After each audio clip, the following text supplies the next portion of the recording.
Negative. ఇది ఒక వ్యక్తికి కావచ్చు, ఒక సంస్థకు కావచ్చు, ఒక ఇంటికి కావచ్చు.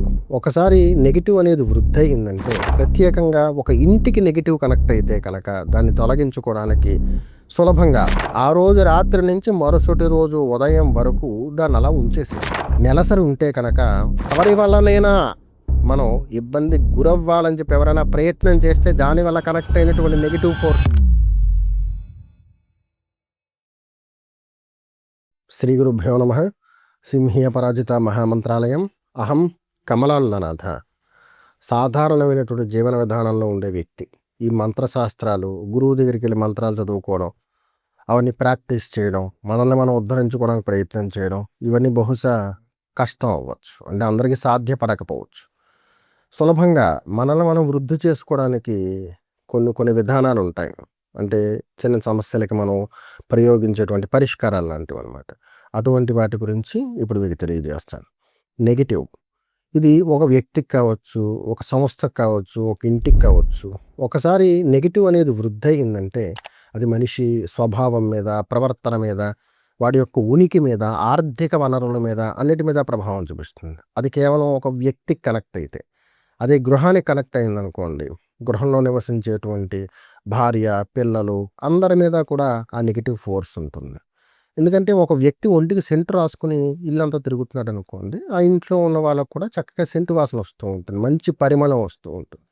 అది ఏదైనా చెడు రాసుకుని ఇంట్లో తిరుగుతున్నాడు అనుకోండి, అందరికీ చెడ్డ వాసన వస్తూ ఉంటుంది. ఇది రాసుకున్నది వీడే కదా, మరి వీళ్ళకు కూడా చెడ్డ వాసన ఎందుకు వస్తుంది అనుకోవచ్చు. మీకు తెలుసు కదా, ఒక వ్యక్తి పూర్తిగా నెగెటివ్ కనెక్ట్ అయితే కనుక ఆ వ్యక్తి నివసించేటువంటి ఇంట్లో కూడా ఆ రకమైనటువంటి లక్షణాలే ఉంటాయి. ప్రత్యేకంగా ఒక ఇంటికి నెగెటివ్ కనెక్ట్ అయితే కనుక దాన్ని తొలగించుకోవడానికి సులభంగా మీరు కూడా చేసుకునేటువంటి విధానాన్ని ఈరోజు మీకు తెలియచేస్తాను. దీనికోసం నైమిత్తికాలు ఎంచుకోవచ్చు. నైమిత్తిక తిథులంటే శుద్ధంలో అష్టమి, పూర్ణిమ, బహుళంలో అష్టమి, అమావాస్య. ఇక ఇలా నైమిత్తికాల్లో చేయడం కష్టం అనుకునేవారు ఏదేని శనివారం రోజున ఎంచుకోవచ్చు. ఇది సూర్యాస్తమనం తర్వాత చేయదగినటువంటి పని. గత వీడియోలు మీరు అబ్జర్వ్ చేస్తే చాలా విషయాల్లో నెగిటివ్ని కంట్రోల్ చేసుకునే ఏ విధానమైనా సూర్యాస్తమనం తర్వాతే ఉంటుంది. మనలో పాజిటివ్ పెంచుకోవడానికి చేసేటువంటి ప్రయత్నాలు ఏవైతే ఉంటాయో అవన్నీ కూడా ఉదయ భాగంలో చేయండి అని చెప్తారు. గణపతి హోమం చేయాలి, ఉదయ భాగంలో చేస్తే మంచి ఫలితాన్ని ఇస్తుంది. గణపతి చతురావృత తర్పణం సంకటహర చవితి మినహాయించి మిగిలిన రోజులు ఉదయ భాగంలోనే చేసుకోమంటే, ఏదైనా నెగిటివ్ని తగ్గించుకోవడానికి చెప్పేటువంటి పరిహారం, ఓ తాయెత్తు కట్టుకోండి, దిష్టి తీసుకోండి, ఇవన్నీ కూడా సూర్యాస్తమనం తర్వాతే చెప్తారు. సూర్యాస్తమనం తర్వాతే నెగిటివ్ ఫోర్స్ని కంట్రోల్ చేసేటువంటి అవకాశం మనకు ఎక్కువగా ఉంటుంది. అంటే ఎక్కువగా నెగిటివ్ ఫోర్స్ని కంట్రోల్ చేయొచ్చు సూర్యాస్తమనం తర్వాత. అందుచేతనే సూర్యాస్తమనం తర్వాత ఈ ప్రక్రియ చేయడానికి మనం ఉపక్రమించవచ్చు. దీని కొరకు ఇంటి యాజమాని కానీ, ఇంట్లో ఎవరైనా సరే ఈ చెప్పిన విధానాన్ని ఆచరించవచ్చు. దీనికి మనకు సహకరించేది, మనకి అందుబాటులో ఉండేదే నిమ్మకాయ, ఆవు పేడ. ఇక సూర్యాస్తమనం తర్వాత మనం నైమిత్తిక తిథి ఎంచుకున్నాం, ఏదో అష్టమో పూర్ణిమో ఈ రోజున మనం చేద్దాం అనుకున్నాం. కాకపోతే ఆ నైమిత్తికం శుక్రవారం, మంగళవారం కాకుండా ఉండేలా చూసుకోండి. ప్రారంభం చేసేది మాత్రమే, ఎందుకంటే ఇది 3 సార్లు చేయాలి. 3 సార్లు శుక్రవారం, మంగళవారం చూసుకోక్కర్లేదు. నైమిత్తికం అష్టమి తిథి మంగళవారం అయింది, మనం ఇది ప్రారంభం చేద్దాం అనుకుంటున్నాం, దాన్ని వాయిదా వేయండి. పున్నమ రోజు ప్రయత్నం చేయండి. శుక్రవారం, మంగళవారం కాకుండా తొలిసారి ప్రారంభం చేయాలి. ఇలా 3 సార్లు చేయొచ్చు. తీవ్రమైనటువంటి ప్రభావం కలిగి ఉంది, 3 సార్లు చేయడం వల్ల ఉపశమనం లభించింది, కాకపోతే పూర్తి స్థాయిలో దాని నుంచి మనం బయటపడలేదు అనుకుంటే కనుక 9 సార్లు ప్రయత్నం చేయొచ్చు. దీంట్లో ఒకసారి చేసిన తర్వాత రెండోసారి చేయడానికి మధ్యలో గ్యాప్ వస్తే కనుక, అయ్యో పూర్వం చేసింది అయిపోయిందా, వరుసగా నైమిత్తికాలు చేయాలా అనే సందేహం అక్కర్లేదు. నైమిత్తిక తిథుల్లో ఎప్పుడు వీలుంటే అప్పుడు చేయొచ్చు. చేసింది ఒకదాని అంటే ఒకసారి మనం ఆచరించిన దాని కింద క్యాలిక్యులేట్ అవుతుంది అనమాట. సూర్యాస్తమనం అయిన తర్వాత మనకి అరటి డిప్పలు దొరుకుతూ ఉంటాయి, లేకపోతే ఏదైనా ఒక ప్లేట్ తీసుకుని దాంట్లో రాళ్ళ ఉప్పు పోయండి. రాళ్ళ ఉప్పు పోసిన తర్వాత అంగిర గాయత్రి అని ఉంటుంది, ఇది చాలామందికి తెలుసు, మీకు మరలా ఒకసారి డిస్ప్లే అవుతుంది. కరాళ వదనాయ విద్మహే జ్వాలా జిహ్వాయ ధీమహి తన్నో ఉగ్రాః ప్రచోదయాత్. ఇది అంగిర గాయత్రి. మనం ఈ ప్రక్రియ అంతా కూడా అయితే దేవతార్చన గదిలో చేసుకోవచ్చు. ఇంకా ప్రభావవంతమైన ఫలితం కోసం మనకి హాల్స్ ఉంటాయి కదా, మనం ఎక్కడైతే నించుని చుట్టూ చూస్తామో అన్ని గదులు మనకి కనిపించేలా ఉండే ఒక ఏరియా ఉంటుంది కదా, అలాంటి చోట్ల చేస్తే త్వరితంగా ఈ నెగిటివ్ని కంట్రోల్ చేయొచ్చు. ఒక పళ్ళెంలో రాళ్ళ ఉప్పు తీసుకోమని చెప్పాను కదా, దాని మీద కుడి చెయ్య అభిమంత్రణం చేయాలి. అంటే చెయ్యి మూత వేసి కనీసంగా 21 సార్లు అంగిర గాయత్రి స్మరణ చేయండి. కరాళ వదనాయ విద్మహే జ్వాలాజిహ్వాయ ధీమహి తన్నో ఉగ్రాః ప్రచోదయాత్. ఇంటి యాజమాని ఒకవేళ ఆయనకి వెసులుబాటు లేదు, గృహిణైనా సరే ఈ విధానాన్ని ఆచరించవచ్చు. ఆవు పేడ తీసుకోవాలి. తర్వాత ఈ ఆవు పేడను కొంచెం మెత్తగా నలిపి దాంట్లో కడిగినటువంటి నిమ్మకాయ, ఆ నిమ్మకాయకి 3 చోట్ల గంధనాస బొట్టు పెట్టి మనం బూరెలు వేస్తారు కదా, అలాగనమాట. ఈ కింద పిండినిలాగా కొంచెం పెద్దగా చేసి మధ్యలో పూర్ణాన్ని పెట్టి ఆ బూరెని తయారు చేస్తారు. అలా పేడని ఇలా కిందకి అట్టులాగా అద్ది దాని మీద బొట్లు పెట్టినటువంటి నిమ్మకాయని ఉంచి దానికి పొగ వేయాలి. అగరవత్తులు కానీ సాంబ్రాణి స్టిక్ కానీ ఏదైనా ఉపయోగించవచ్చు. పొగ వేసిన తర్వాత ఈ బూరిని క్లోజ్ చేస్తారు కదా, అలాగే ఆవు పేడతో దాన్ని క్లోజ్ చేసేయాలి. అది ఎలాగా అంటే లోపల ఉన్నది నిమ్మకాయ అని తెలియకూడదు అనమాట. అలాగే కానీ ఇందులో ఒక్క చిన్న విషయం గుర్తుపెట్టుకోండి. నిమ్మకాయ మొదలు ఉంటుంది, తలకాయ ఉంటుంది కదా, అది ఎప్పుడు పైకి ఉండాలన్నమాట. అది అలా ఉండేలాగా మీరు ఏదైనా ఆధారం పెట్టుకున్నా పర్వాలేదు, ఆనవాలు పెట్టుకున్నా పర్వాలేదు. అంటే నిమ్మకాయను మనం నించోబెడితే ఎలా ఉంటుందో ఈ పేడలో పెట్టినా కూడా అలా నించుని ఉండేలాగే మనం ఏర్పాటు చేసుకోవాలి. ఇక అంగిర గాయత్రితో 21 సార్లు మనం అభిమంత్రణం చేసినటువంటి రాళ్ళ ఉప్పు ఉంది కదా, దీని మీద ఈ ఆవు పేడలో ఉంచినటువంటి నిమ్మకాయని దాని మీద పెట్టాలి. పెట్టిన తర్వాత పసుపు కుంకుమ దాని మీద అలంకారం చేసి, ఇవి ఏవైతే మనం నిమ్మకాయని అందులో ప్లేస్ చేయడానికి ముందు అగరవత్తుల పొగ వేసామో సేమ్ అలాగే దానికి కూడా పొగ వేయాలి. ఆ రోజు రాత్రి నుంచి మరుసటి రోజు ఉదయం వరకు దాన్ని అలా ఉంచేసేయాలి. ఈ లోపల జనం అటు ఇటు మసిలినా పర్వాలేదు. కాకపోతే ఇంట్లో ఆ సమయంలో చిన్న ప్రయత్నం చేయండి. ఏంటంటే నెలసరి వాళ్ళు లేకుండా ఉండేలా చూసుకోండి.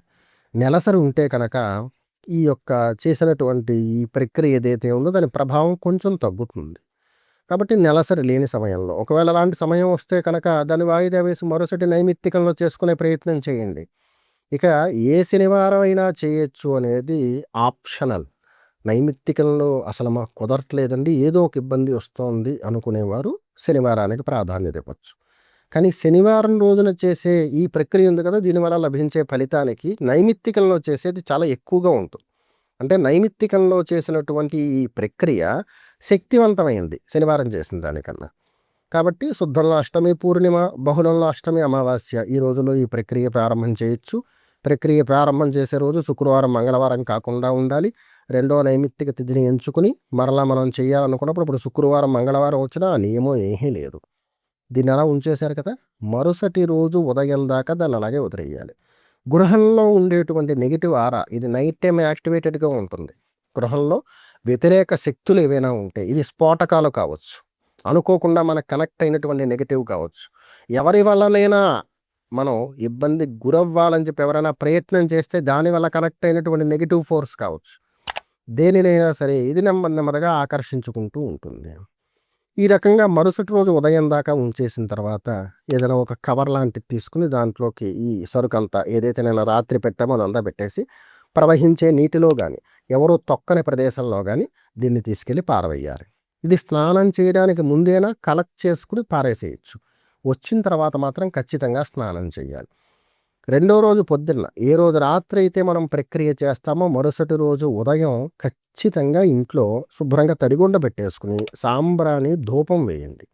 ఈ రకంగా కనీసంగా 3 సార్లు ఆచరిస్తే గృహానికి స్ఫోటకం, మన సంబంధం లేకుండా మనకి కనెక్ట్ అయినటువంటి నెగిటివ్ ఫోర్స్ లేదా మన ఇంటికి కనెక్ట్ అయినటువంటి నెగిటివ్ ఫోర్స్ దీనినైనా ఎవరి వల్లనైనా మనం బలహీనపడాలని కొంతమంది ప్రయత్నం చేస్తూ ఉంటారు కదా, చాలామంది ఉంటారు అలాంటి వాళ్ళు చేసినటువంటి ప్రక్రియనైనా సరే ఇది నెమ్మదిగా ఆకర్షించుకుని దానిలో నిక్షిప్తం చేసుకుంటుంది. దీన్ని మనం బయట పారేసేయచ్చు. కొంతమంది ఇదే ధాతువుని తీసుకెళ్ళి కాలుస్తూ ఉంటారు. అంటే ఈ రాత్రి ఏదైతే మనం అట్టే పెట్టామో ఈ పదార్థం అంతా మరుసటి రోజు ఉదయాన్నే కాల్చే ప్రయత్నం చేస్తారు. కాల్చడం అనేది అందరికీ సౌకర్యంగా ఉండదు.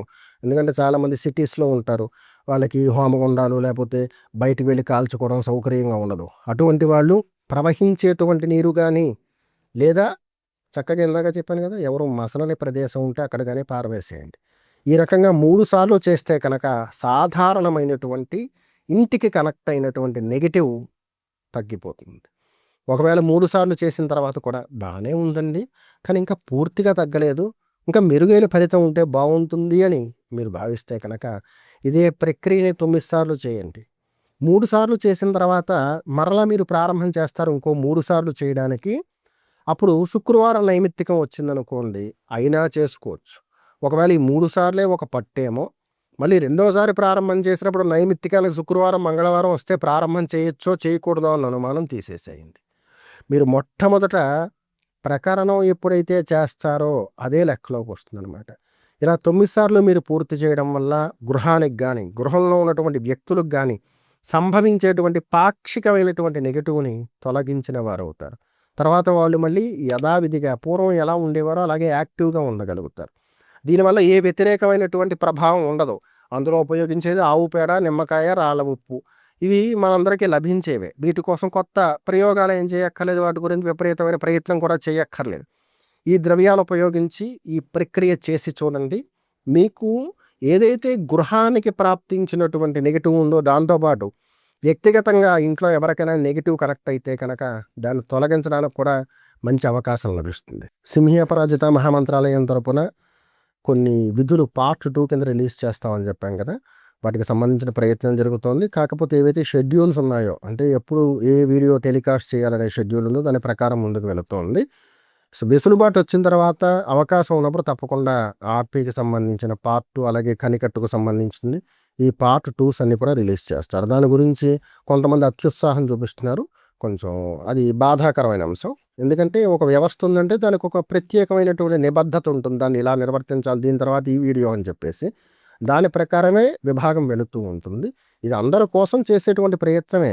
కాకపోతే అలాగని చెప్పేసి ఒక మాట సులభంగా మాట్లాడేస్తే అవతల వాళ్ళని కించపరిచేసేదో గొప్పని మాత్రం అనుకోవద్దు. సర్వేజన సుఖినో భవంతు. అహం కమలానందనాథ.